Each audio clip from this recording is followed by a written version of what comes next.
Hello friends, super കൺമണി സീരിയലിൻ്റെ promo വിശേഷങ്ങളിലേക്ക് എല്ലാവർക്കും സ്വാഗതം. അങ്ങനെ ബലരാമനെ കുറിച്ച് തന്നെയാണ് കൃഷ് പറയുന്നത്. അച്ഛനമ്മേനോടും ബലരാമനെ കുറിച്ച് ഒന്നും പറയാൻ പറ്റില്ല, കാരണം അവരുടെ മൂത്ത മകനായിട്ടാണ് ബലരാമനെ കാണുന്നത് എന്നൊക്കെ പറയുന്നുണ്ട് കേട്ടോ.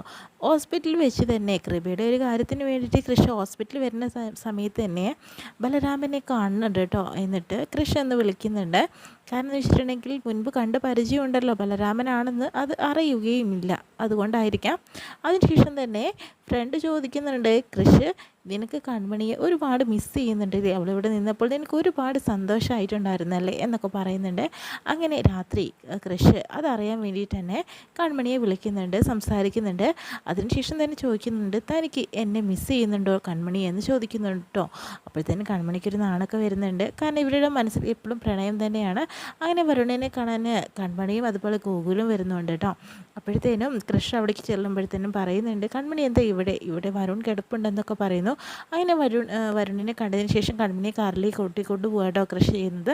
അതിനുശേഷം കൃഷ്ണനോട് എല്ലാ കാര്യങ്ങളും തുറന്ന് പറയുകയാണ്, കൺമണിയാണ് വരുണിനെ ഇങ്ങനെ ആക്കിയതെന്നൊക്കെ ഗോകുൽ പറയുന്നുണ്ട്, അപ്പയാണെന്നുള്ള രീതിയിലൊക്കെ.